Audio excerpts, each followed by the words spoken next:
नमस्कार किसान भाई, स्वागत है आपका हमारे YouTube चैनल क्रिएटिव किसान में। गेहूं की फसल पककर तैयार खेत में खड़ी और कटाई का समय नजदीक। ऐसे में हर किसान भाई के मन में एक सवाल जरूर होगा कि गेहूं की कटाई के बाद कौन सी फसल बोए जिससे लागत कम आए और मुनाफा अधिक हो। तो आज हम आपको 10 ऐसी सब्जियों की जानकारी देने वाले हैं जिन्हें आप गेहूं की कटाई के तुरंत बाद बोकर आसानी से अच्छी आमदनी कर सकते हैं।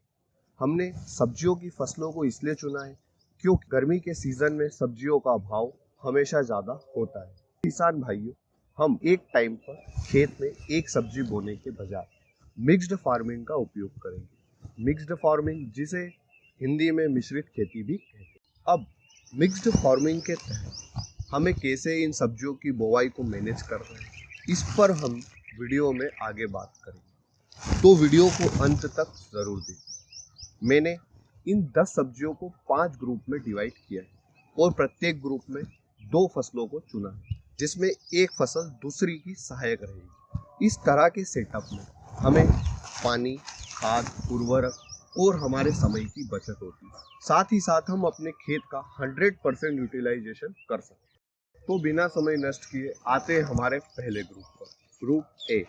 ग्रुप ए में हम भिंडी और धनी की फसल का रोपण करेंगे। स्टेप नंबर 1, हम पहले भिंडी की फसल का रोपण करेंगे।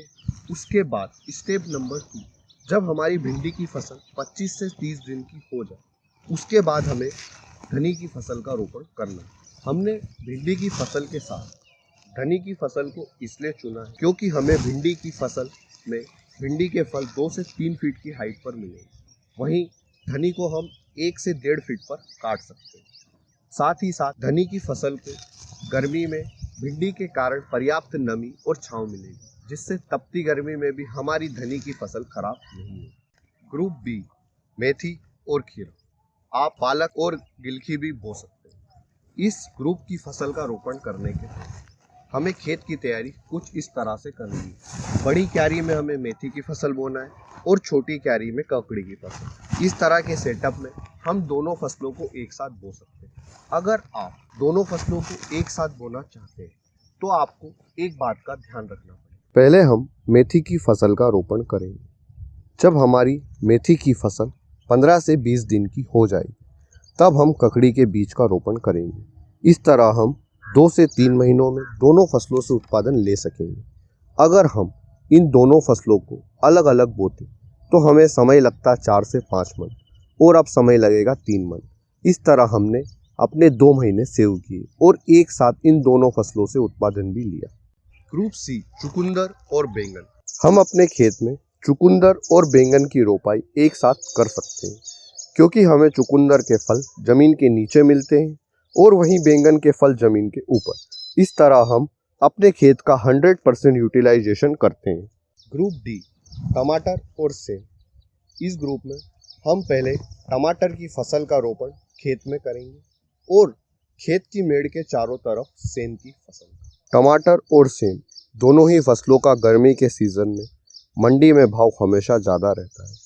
ग्रुप ई, गोभी और करेले की फसल। हमें गोभी की फसल की रोपाई खेत में क्यारी बनाकर करना है।